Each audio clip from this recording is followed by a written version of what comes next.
Hello and welcome you all with RevSportz's auction arithmetic, and it's presented by Fanatic Sports. Of course, there are a lot of us joining here, and I'm going to get to introducing them in a bit because it is a special weekend. It feels a little different. It's brighter, it's funner, and it is so because it's the weekend we all have been waiting for. It is.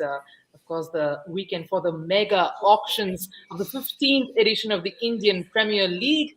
And all these guys and many, many more will, of course, be giving you a ringside view of every single moment that's happening over this weekend. We'll be with you through the day. We promise to give you all the insights. Why was a certain player picked by a certain team? How are the squads shaping up?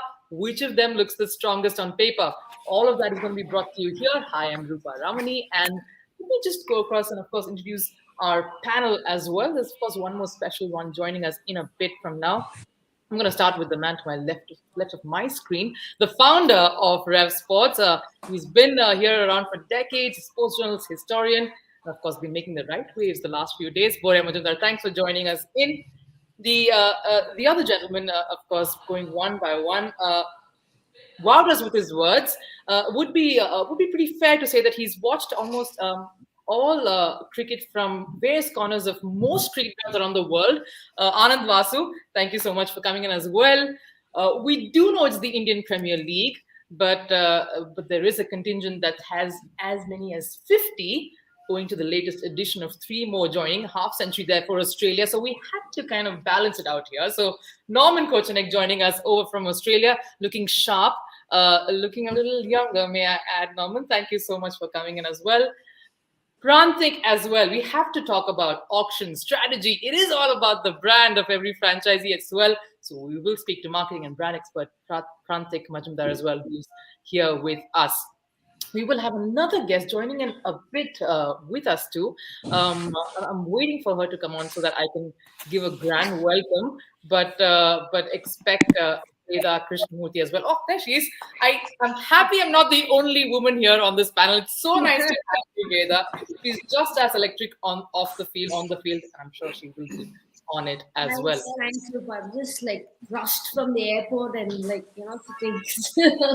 Yeah, pretty excited for today. Yeah, I'm sure. Just a quick word from all of you before we kind of get into the nitty-gritties of this and get down to business. How excited are all of you? I'm going to start with Borja. Borja, did you sleep at all, Borja? Did you sleep at all? No, I didn't. No, I didn't. I mean, the entire team here at the back end worked till about 1 o'clock in my house, the home studio, and then I was up from 4:15. First, I welcome you all. I mean, it's been an absolute pleasure connecting, getting back, putting this panel together, each one of you, absolutely fantastic. And no, didn't sleep, won't sleep for the next 2 days, huge days, great fun.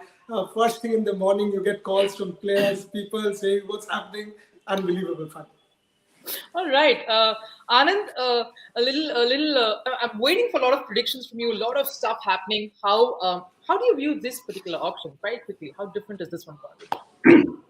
I think in every auction, in cricket, we don't give enough credit to selectors. It's the captains and the coaches that are always, in the limelight. Selectors are usually in the background. But until you build a proper team, I don't think you have a good chance of succeeding. So I think this is a very, very big step. It's a very crucial part of any IPL team. And teams this time will be looking towards the future. So this is not a 1 year or 2 year exercise. People will be looking at it long term. All right. Norman, I know you've been doing a lot of homework. I love your framing, by the way. There's this nice picture at the back.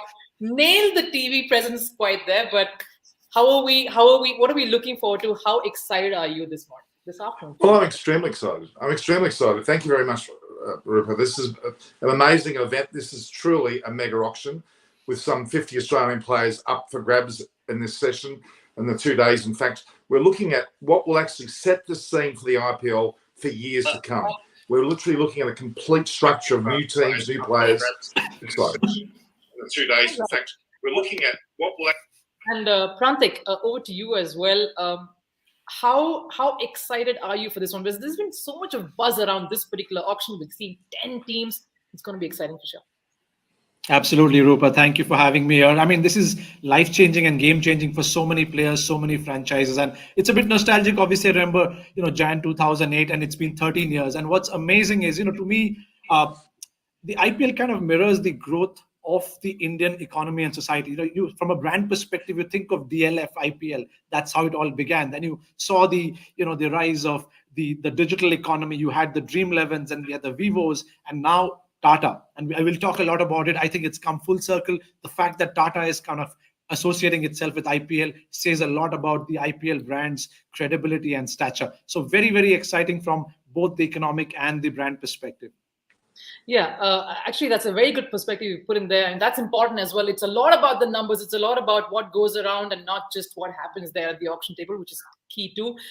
We, of course, are waiting for the women's IPL to happen pretty much soon. Veda, how exciting is something like this?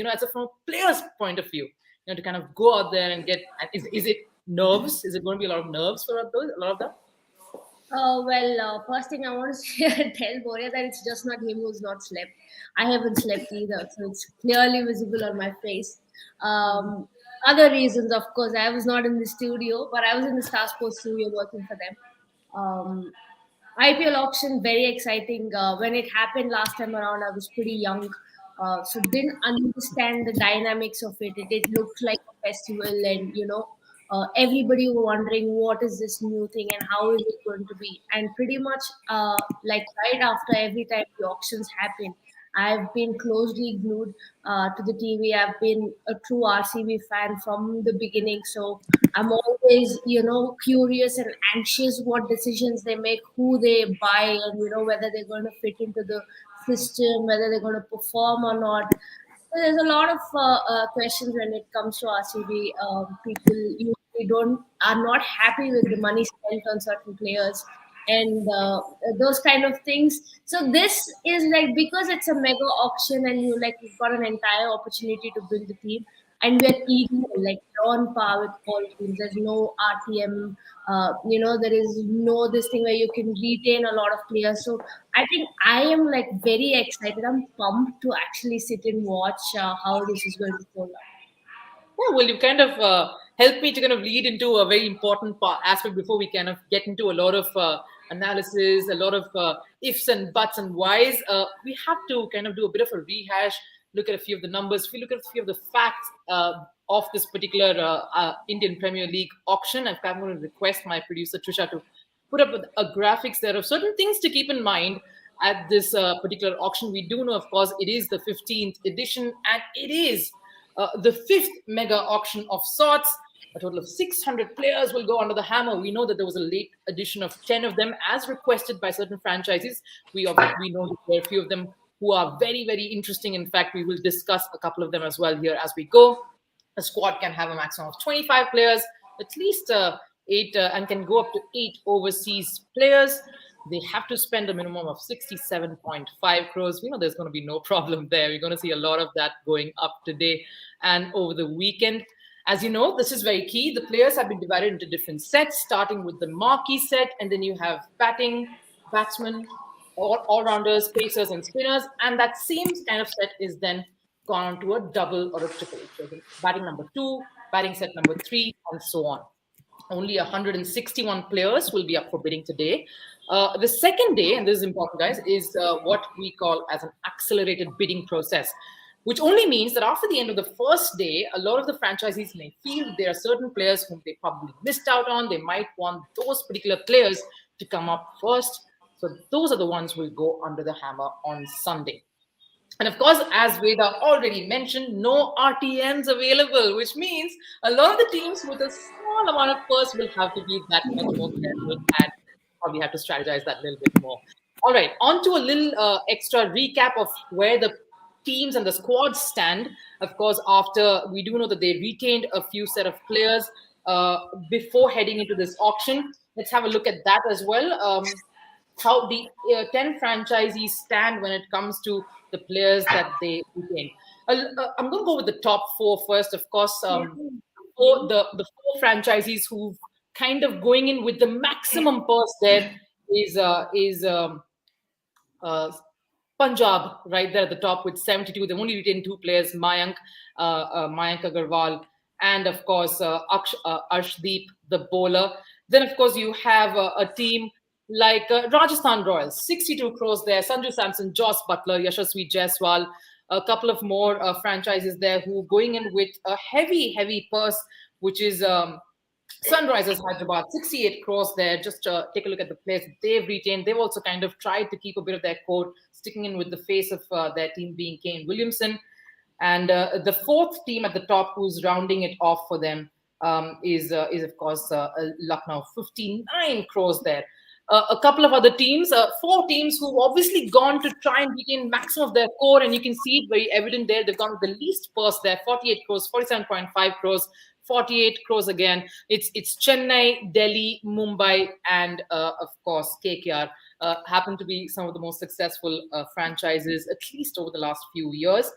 And two teams sitting right in the middle with a comfortable purse and a few set of players who they're probably happy to have retained is, of course, Bangalore as well as Ahmedabad. Must be happy with their retentions there. So that's where it all stands at this moment, ladies and gentlemen. Let's quickly get into the brass tacks. So first things first, you have a sort of you have 10 teams vying for a set of players. There is this set of extra psyche there. It's new. In terms of strategy, what is the thing that you would believe these franchises would have come in mind bearing up? I'm going to go with Bodhi on this first for you. Skill set more than names, because ultimately skill set will win you tournaments, not names. If you see, I mean, and all teams have done their bit of data crunching. Openers, all-rounder, and then depth. That's where it is. The rest is surround sound. That's where T20 matches will be. T20 matches will be won by the top three, then maybe one finisher and a couple of bowlers. So basically 5 or 6 players. So what I think is a lot of teams will break the bank for the designated players they will go for, and then they will pad it up with 1.5, 2 crore kind of spends. So a big top half and a big bottom half. Not many in the middle, because you go with that middle strategy, maybe it doesn't really work in the long term. So that is something. And also I will be interested how these under-19 fellows go. So like you can go, you have the KKR experience in front of you. The Mavis, the Nagar Kotis did not really translate into big IPL performances over the next few years, injuries, etc. So I'm curious to see how they go. But the word is, according to me, skill set and not reputation or name. It's interesting because the other important aspect in this particular auctions, and we know that, is there are a few big names who aren't featuring, like a Mitchell Starc, Ben Stokes, they aren't featuring. Obviously, the need for having highly skilled Indian players is that much more. But we do know, Norman, you've done a bit of your homework regarding the Aussies there. Just a word on how are the teams viewing overseas player when it comes to certain skill sets? What is it the angle that they'll be looking for? What's that extra factor that they'll be looking for when they're targeting an overseas player? I would certainly add the aspect of an all-rounder, the significance of an all-rounder to the IPL. And Australia, in their listing, have a bucket load of all-rounders. Even the under-19 new inclusions are very much in the all-rounder phase and are quite impressive in that manner. And the inclusion of under-19 players in general show me that they're looking towards a future from this very early stage, not just within the Indian players, but also the foreign players, the overseas players. It's very impressive the way they look towards the future, and all-rounders is the key, I believe. All right. Also, there's this interesting aspect regarding the order. We know there's a bit of luck that plays its part there. On which order do the players appear in? How much of that will create a bit of an impact in who kind of rushes in and the kind of bloodbath that we are probably foreseeing, especially in the marquee set? And how is that going to kind of play out? Because we know a lot of them obviously don't have even captains, a few of them gunning for captains as well. But just the whole order of play, how much of that is going to be a factor? Anand, you're on mute. If you could just unmute yourself and we can then hear you clearly. Sorry about that. No, I think the order in which players appear does have a very, very significant impact in IPL auctions. There are players who we thought in the past would break the bank, who sometimes go unselected. There are players who are considered lesser names, who perhaps not set the world on fire, and suddenly there's a bidding war between 3 teams. It also, the time in which you appear in the auction is also crucial, because it determines which teams have how much of their purse remaining at the time. So initially, in the hunt for captains, I think you can expect some very, very big bids coming up. All right, Veda, it's quite a it's a very nice order in which, if you've seen the sets briefly of the order in which the players are placed, there are a lot of very, very interesting names who don't feature in the mark list, who come in a little later. I know it's difficult for you to put yourself in a franchisee's shoe, but is there sort of some sense in thinking, okay, I do know there is someone with a similar skill set whom I probably want coming in later, but should I break my bank considering there's a lot happening over this particular player? But how does the psyche then play out? What would you think with that? How would that kind of feature in this particular? Well, that plays an important role. It's very crucial because I'm sure there will be 5 to 6 players because we have 600 people with similar skill set, and it's not like a bigger name or whatever it is like Moria mentioned. Because there was this new trend about spending a lot for overseas players, but over the years they understood and realized that you need Indian players. You need to spend on Indian players because that is where you'll have 7 of them playing in the 11, so you need to invest there. So that trend is changed as well. So if there is a similar skill set, obviously the franchisee will be thinking like probably we might get someone with similar skill set where we can use him a lot more in the playing 11. I think that will make a big role and a big decision, and it's all about decision making. That's what the admins are there for, right? The stats will be thrown out, the details will be thrown out, but at that moment, if your instinct says that this is the right person, I think you need to take a decision, because later on you never know, that player might be like out of your reach. You might not have money to get it, and you will lose out on some of the points.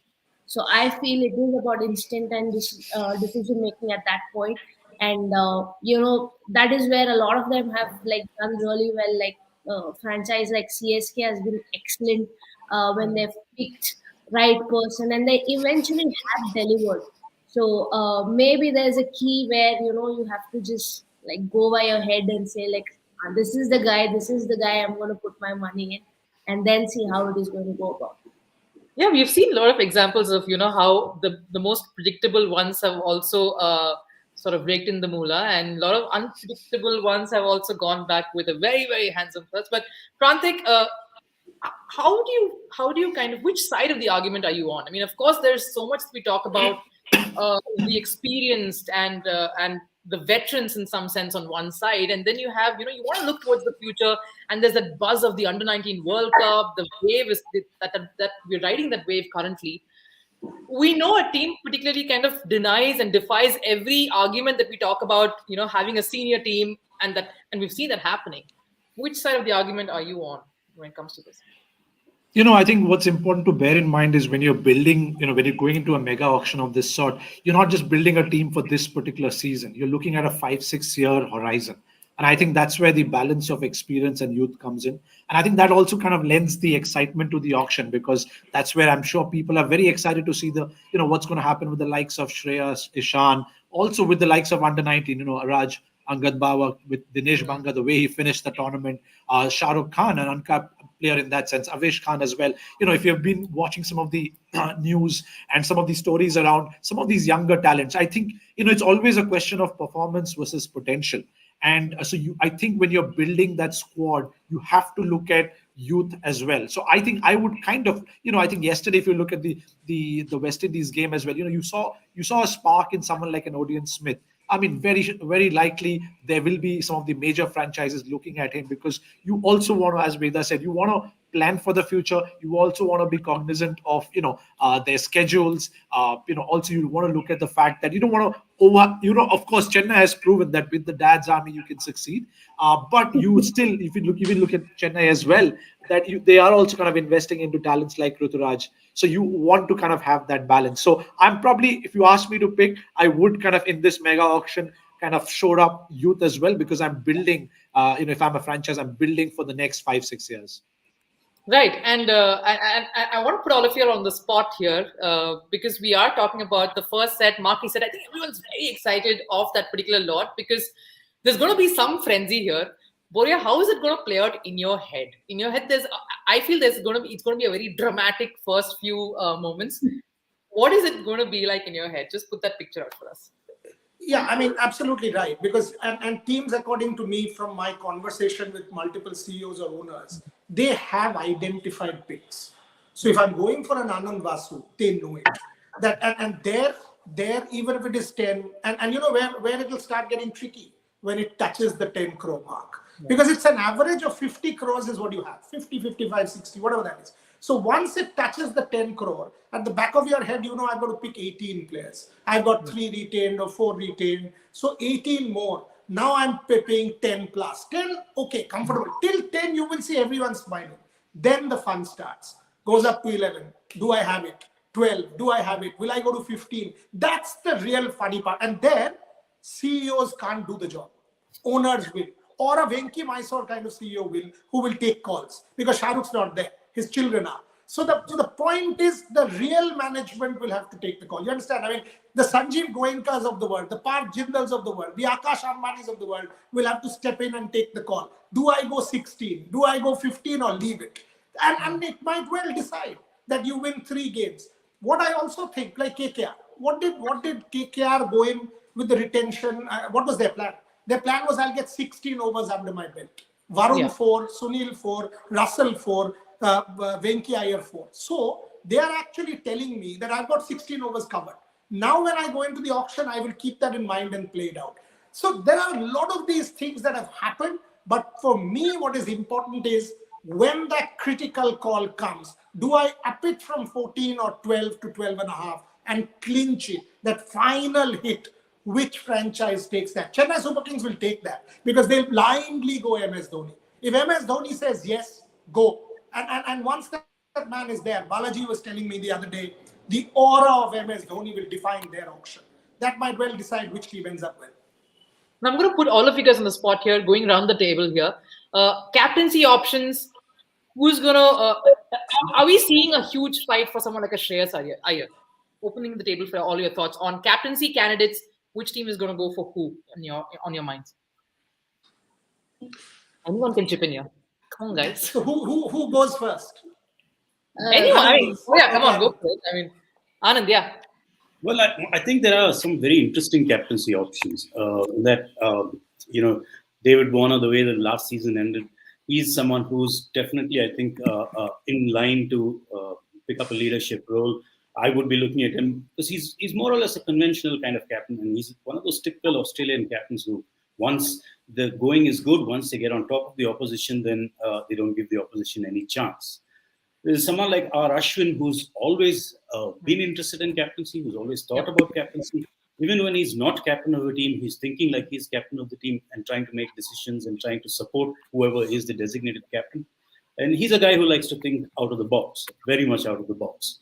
So a team that is interested in that sort of captain would perhaps be interested in him. And Shreyas, of course. We've all been talking about how this is something for the future for 5 years, 7 years, not just for 1 year. In that sense, you'd have to say Shreyas Iyer is probably the leading light. And if Faf du Plessis goes to someone other than Chennai, he's someone else that you'd look at as captain. I think he's been a very, very underrated captain over the years. People talk a lot about A.B. de Villiers in South Africa and things like that. I think Faf did a fantastic job with South Africa. He's also been a very, very strong pillar of support to Dhoni at CSK. So if he goes somewhere other than CSK, I think he's also a strong candidate for a captaincy role. Would I be kind of overthinking a bit, but going by the kind of amazing debut he had as captain, Pat Cummins, would any teams be even looking at him if they got him in the bag as a captain? No.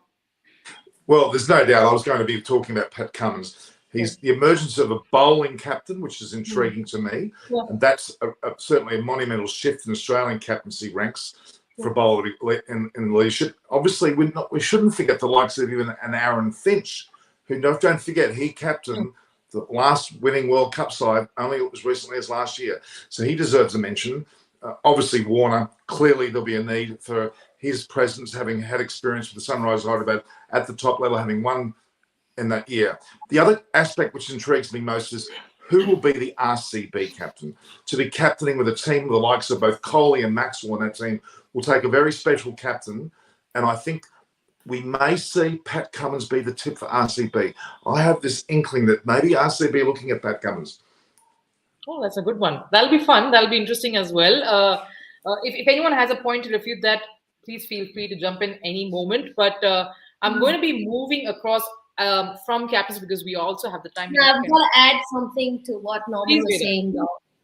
It's pretty interesting that he came up with Pat Cummins' name. Like, no doubt he's a great player. But I was thinking RCB should be looking at David Warner just for the brand of cricket. RCB is yeah, like, because there with someone where Virat is already there to have a presence, and to be a captain, you need a personality like David Warner, I feel, who could bring that energy out on the field. And if RCB cannot get him or Shreyas Iyer, I think they should stick to Maxwell, saying that okay, we couldn't get them in the auction, probably like stick to Maxwell because we've trusted him, we've retained him. He's done well for BBL, and then probably have a younger player around them, because Maxwell and Virat both are not going to be there for the next 5-6 years. So have younger generation out there, younger players, and then go about and see how they build the team for the future. Well, spoken like a true RCB fan. That was a nice thought. It was a nice perspective. But it'll be interesting to see David Warner and Virat together in the team. I think the aggression levels there will surely hit the roof. But it'll be exciting. I probably have a perspective. I mean, I would love to see these personalities come together, but from an RCB perspective, I mean, I think in the past what we have seen is too many high performing players, too many strong personalities. I'm not sure whether that could be a factor. I think David Warner, Maxwell, Kohli, that's a lot of type A personalities. Great brand of cricket, but I'm not sure. Usually, what happens is players have done really well and they come to RCB and they don't perform. With the kind of IPL David Warner had last year, I'm pretty sure this IPL he'll be pretty much raring to go, and that is something RCB needs, because he wants to prove people wrong. He wants to prove people that I am a leader, I am a captain in this franchisee league. I've done well. So maybe that thing will be there within him. So if people can pick it up and just ignite a fire a little bit, and he's going to be a firehouse. Precisely, I agree totally, Vita. I think Warner's a point to prove, and I think he wants to prove it, and he'll do it emphatically. Yeah, and I think it'll do well from a marketing perspective. So I mean, you can imagine what you can do if you get these guys to just come and do stuff together, and of course prove it on the field as well. It would be magical. But that leads me on to the next part, which is very important. We're looking at batsmen. We're looking at so many important key batsmen. A lot of the teams have retained certain players, don't have opening batter or a certain finisher as well. Boria, what is it going to be when it comes to batting? We know a lot of key players in the radar of a few of the franchises don't really figure in the marquee players list. Maybe your thoughts on that as well. True. I mean, everybody was talking about David Warner. So let me just tell you, I spoke to David Warner exactly an hour back, and he's gone to a place where there is only Wi-Fi and no phone. So he said, mate, I've gone there. Nobody can call me. My own Wi-Fi is working. So the moment the auction is done, I'll switch it on and follow it closely. But I don't want any number of calls. I said, you've got to be live on RevSportz with us. He said, done. The moment I'm bought or sold, you connect me on Wi-Fi and I'll come on your show. But that's the only thing I'll do. So now that is it. That's David Warner for you today morning. It's about 8 a.m. India time. I could pitch my thoughts to RCB think tank. Convince him that he's the right guy. Boria, I can just open my window and I could shout out to where David Warner lives. Would you like me to do that? You may be able to hear me from my balcony. He's probably in your backyard normally. But I'm in Coogee, he's in Coogee, he's not far away. See, the promise is we will get David Warner live on RevSportz. The point is that the moment that having you talking to people is not difficult. Like you call up anybody and come. We want him to react. We want him to react to the money he's sold for. We will get him live. To answer Rupa's question, I think Quinton de Kock will go for serious money. Of course, see 1, 2, 3. 1, 2, 3 is when people will go for serious money. Those are the ones who will define. But I'm also curious for somebody like Ajinkya Rahane, 135 chase. Ajinkya Rahane is a masterful act there. Will you also do a backup? And you'll okay, I will not get good wickets all the time. Do I do a backup plan? Is it necessary at all? Will franchises plan like that? So that is also the kind of thing that will I have somebody to sheet anchor my chase. So, interesting. Jason Roy and people setting the PSL on fire, big shots, big hits. Those guys will anyway go, no doubt. But I'm interested in seeing the other kind of thought process or thinking that some of the franchises do. Will they think out of the box? Mahendra Singh Dhoni has done that time and again and have won the IPL many times. Rohit Sharma prefers backing people the MS Dhoni way, going the distance with them. So that is the batting kind of card I want to see. Ambati Raidu and Robin Uthappa are two people I expect to get multiple bids. Because someone like a KL Rahul, for example, I know for a fact will go for these folks. Because again, middle order, the experience, Indian hand controlling the innings, that will define these two fellows. They might be out of favor, but I still think they'll get bids. Well, that's an interesting point there. I mean, it is also leading into another aspect, which is talking about certain players. We are speaking of the certain senior players. Would they have the same sort of an interest that a few of the youngsters would? But I'm staying with batting here. If you look at certain Indian batsmen, foreign batsmen, we know that a lot of potentially good ones there. Of course, a David Warner, explosive at the top. You have a Bairstow as well, waiting to explode there. Did really well in the Hyderabad outfit briefly. You've got a few of these key kind of players. Someone like a Shikhar Dhawan as well. Anand, how do you see this panning out? Are they? Is it the whole balance between foreign and Indian players in your squad as well? Because you want someone who is in a purple patch. You want someone to perform and not want to kind of worry where my balance is going to head there. What's the thinking like going to be when it comes to a foreign batter versus the Indian? Well, I think the important thing to remember in this context is that the IPL is a very long tournament.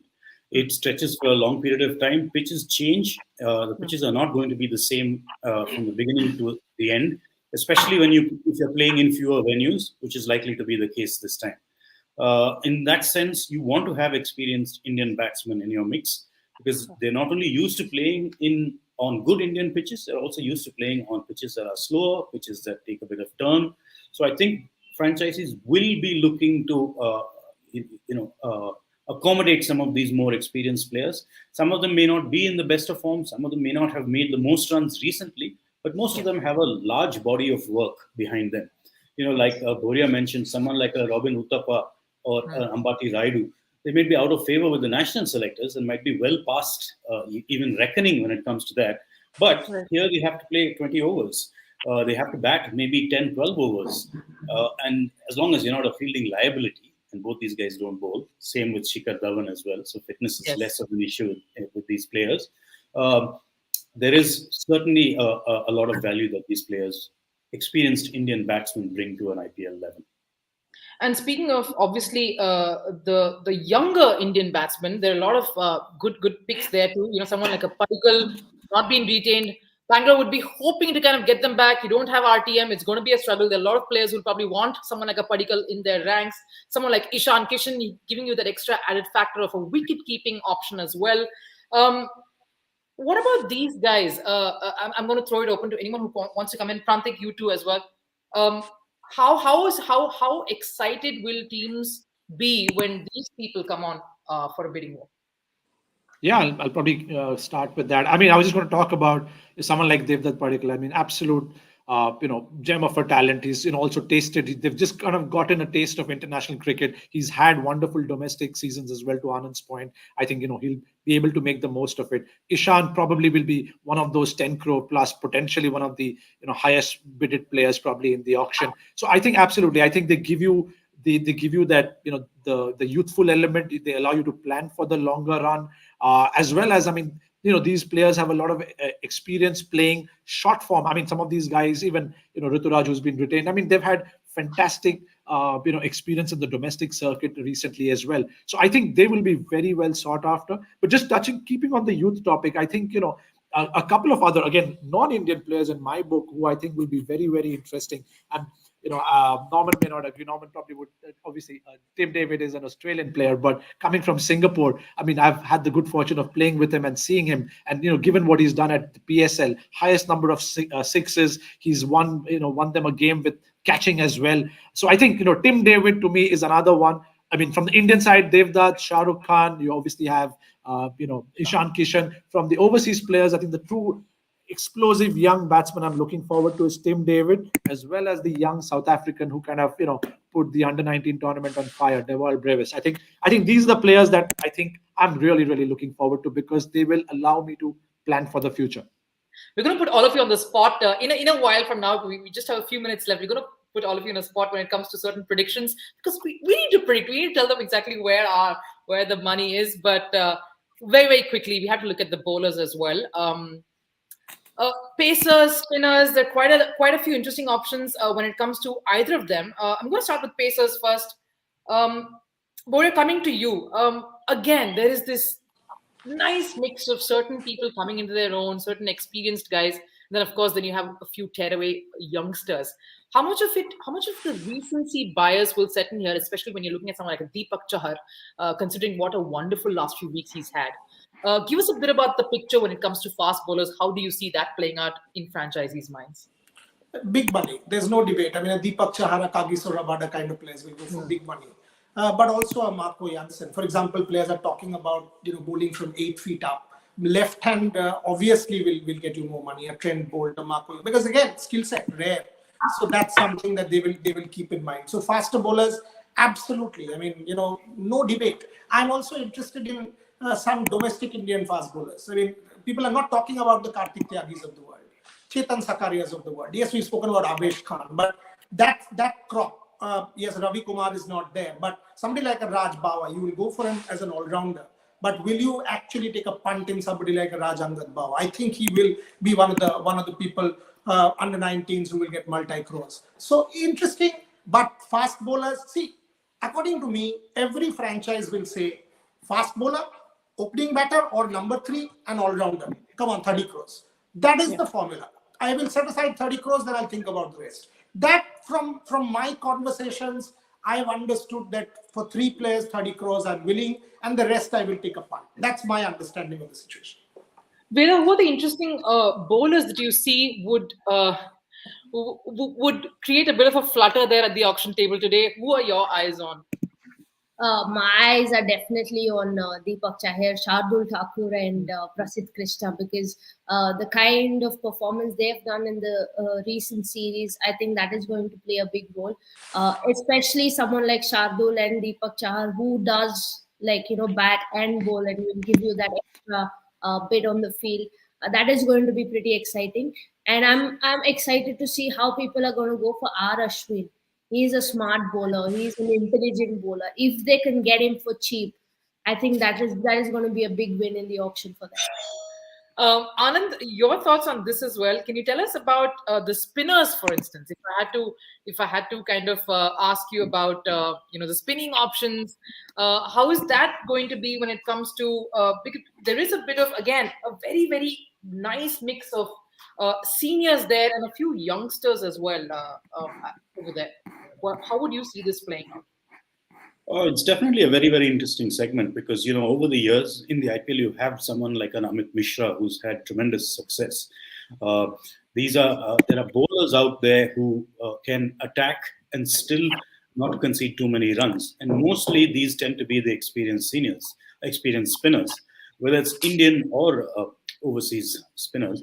You've seen someone like Rashid Khan do a job in the sense that his 4 overs are virtually unplayable, or someone like Ashwin, where opposition batsmen tend to just try and play these overs out with as little damage as possible, then look to attack someone else. In that process, not only the bowlers are not only creating pressure, they are giving opportunities for their teammates to succeed as well. So in that sense, I think experienced Indian spinners and mystery spinners, these are the 2 categories that IPL teams tend to love. A new young spinner, someone like Australia's Nivedan Radhakrishnan, who bowls both-handed, could be someone who, just the novelty factor, just the fact that he's not been seen as much at the top level, would make a player like that interesting. So I think young, unknown mystery spinners and conventional, experienced Indian spinners will be the ones in demand. Yeah, He's actually born in Chennai, so can he be categorised as Indian rather than Australian? That's the question. Norman, you can open them up. It's cool. Another Aussie in the mix. Why not? but time, guys. I think this. Go on, Norman. Yeah, you were saying. I was going to say we've forgotten about Jason Sanger, the former Australian under-19 captain. He's now in the mix. Watch out for him. I think he could be a bit of a bolter as well. All right. We just got a few minutes left, and I'm going to put all of you on the spot, guys. Sort of a rapid fire, but let's see where this. And you got to come up with predictions. We got to see where it stops. Most expensive Indian buy. All of you can take your turns. We can start in the order. Porya, Veda, Anand, Prantik, Norman. Let's go there. Porya, most expensive Indian buy. Shreyash or Deepak Chahar or Avesh Khan? Okay. Pick one, Borya. Pick one. Deepak Chahar. All right. Veda. I'd go with Shah Rukh Khan or Ishan Kishan. That's a nice one. Shah Rukh Khan is a good one. But I was going to kind of keep a separate one for uncapped, most expensive uncapped bit, but that's cool. Anand. You just didn't say that. You didn't mention uncapped. No problem. No worries. You can retrace, you can retract. We can put Shah Rukh as the option for the uncapped. Most expensive Indian. I would think Shreyas Iyer. Yeah, cool. Prantik? Ishan Kishan. Okay. Norman. Well, I also wanted to say Shreyas Iyer, but I think they've already been picked. Pandya at 15 crores, and of course Rahul at 17 crores. I think it's going to be pretty hard to top those two already. And I might just add the two new franchises with Rashid Khan and Bishnoi. They cleverly got spinners early on. They didn't muck around. They went straight to get those spinners. So very interesting selections, but I think the most expensive Indian has already been taken. All right, we'll start with you, Norman, on this one. Most expensive foreign international buy. Pat Cummins. Prantik. David Warner. Anand. No brainer, David Warner. Veda. I've been telling David Warner for RCB. Oh, that's a rider. David Warner, as long as it's for RCB. Yeah, as long as it's for RCB. I'd be very disappointed if RCB doesn't get it. Gloria. There's one thing for sure, won't be Chris Knox, I can assure you. On this one, I'm biased. I'm totally biased. Has to be David Warner because he's family. Just call him on the show right away, Borya. Call him. On the show. All right. Most expensive uncapped player. Gloria. This is a very tough one. Very, very tough one. Shah Rukh Khan or Raj Angad Bawa? Bawa or Shah Rukh? Veda, Shah Rukh. I said Shah Rukh. Raj is like a brother to me, so I don't mind if he gets some money. So I'm cool with it. Anand? Shah Rukh Khan for sure. Yeah, quite exciting. Even if he doesn't go to KKR, Shah Rukh Khan for sure. Prantik. Raj Angad Bawa. Norman? Really hope he gets it. I'm going to say Shah Rukh Khan, but I'm thinking actor, but we'll stick with the player. Yeah, I'm going to say Shah Rukh as well. Again, a brother, a friend to me, so I'd want him to get all the money that he can and do well. So yeah, Shah Rukh for sure. Last one, I think, before we can wrap up and get final thoughts and thank all of you. It could be an overlap as well. I think hottest youngster pick, I think we kind of covered it. Could be Baba, could be any of these younger gentlemen. I feel it's going to be Abhinav Manohar from the Karnataka team. He's been excellent. He's a finisher, someone who would go for big money. He can just come and launch sixes. He's someone similar to Shah Rukh Khan, and people have seen it. He won the game single-handedly for Karnataka in his debut game. So, Excellent point. 7 franchises are possibly going for it. And the 7 people have told me this guy. I'm like, wow. So both Abhinav and Raj, I've been seeing them from the time they're 8. I've played cricket with them. Nice. Both are like, I know them personally. I know what a great cricketer they are. Like, I'd be very happy if both of them go for big money. All right, and why not an AB baby also? Throw someone like an AB baby into the mix as well. Why not Deval Brevis as well to go in? But yeah, thank you so much, ladies and gentlemen. I think I've had a great 1 hour. It just flew magically. We have very little time. We're going to wrap up here, but do join in during the lunch break with another another separate set of panelists to take us through what has happened and, of course, predict as well. Thank you so much for watching Auction Arithmetic by RevSportz, presented by Fanatic Sports. Thank you for watching and staying. Guys, see you. Thank you so much. See you later. Thank you very much. Thank you Thanks, so Rupert. much. Take care.